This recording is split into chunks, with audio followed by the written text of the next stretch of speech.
Hello everyone, আসসালামু আলাইকুম। সবাই কেমন আছেন? আলহামদুলিল্লাহ, আমি অনেক ভালো আছি। আগামীকাল ভিডিও আপলোড দিতে পারিনি, সেজন্য আমাকে ক্ষমা সুন্দর দৃষ্টিতে দেখবেন আর আমাকে আগের মতোই সাপোর্ট করে যাবেন। গতকাল আমরা গিয়েছিলাম গাজীপুরে জয়দেবপুর বিখ্যাত কুটির শিল্প মেলায়। আমাদের বাসা থেকে যেতে প্রায় 5-10 মিনিট সময় লাগে, তাই আমরা রিক্সা দিয়ে যাচ্ছিলাম আর সামনে দেখতে পেলাম অনেক জ্যাম। আমরা শুক্রবারে গিয়েছিলাম আর শুক্রবারে দেখলাম এখানে অনেক ভিড় অন্য অন্য দিনের তুলনায়। আর আমরা ভিড়ের মাঝখান দিয়ে যাচ্ছিলাম আর যেতে যেতে ফাইনালি আমরা মেলার কাছাকাছি চলে আসলাম।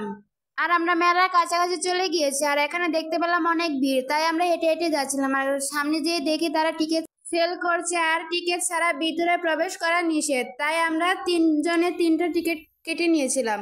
এই তো আমরা মেলায় গেটের সামনে চলে এসেছি, এখন আমরা ভিতরে যাব। মেলার লোকেশনটা জানার জন্য ভিডিওটি শেষ পর্যন্ত দেখুন। চলুন মেলার ভিতরের পরিবেশটা আপনাদেরকে ঘুরে ঘুরে দেখাই। ভিতরে ঢুকে দেখতে পেলাম মানুষের অনেক ভিড়। যেহেতু আমরা শুক্রবারে গিয়েছিলাম তাই দেখতে পেলাম মানুষের অনেক ভিড় ছিল। আমরা যে টিকিটগুলা কেটেছিলাম এই টিকিটগুলো এখানে জমা দিতে হয়। এই টিকিটগুলো অনেকটা লটারির মতো, আর এই লটারির মাধ্যমে এই মেলাতে পুরস্কারের ব্যবস্থাও আছে। সামনের দিকে যে দেখতে পেলাম এখানে ওয়াটার ডান্স হবে, সেটা দেখার জন্যই চারিদিকে মানুষ দাঁড়িয়ে দাঁড়িয়ে দেখছিল। কিছুক্ষণ পরে ওয়াটার ডান্স শুরু হবে।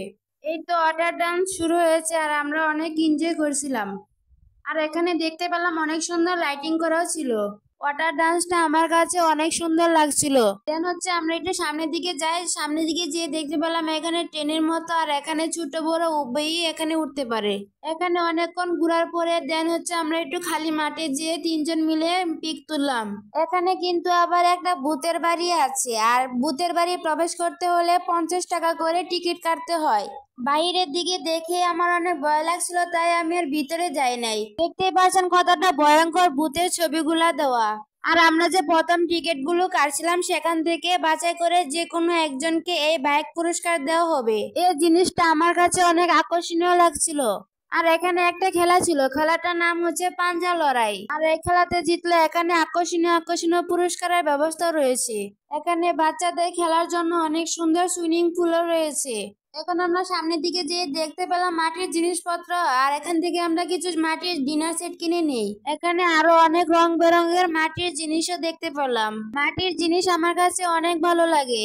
আর এখানে অনেক দোকান ছিল, আর এখানে যে জিনিসপত্রের দাম, প্রত্যেকটা জিনিসেরই অনেক দাম ছিল। মেলা হিসাবে যে এখানে জিনিসপত্রের কম দাম থাকবো তা নয়, বরং এখানে আরো বেশি বেশি দাম ছিল।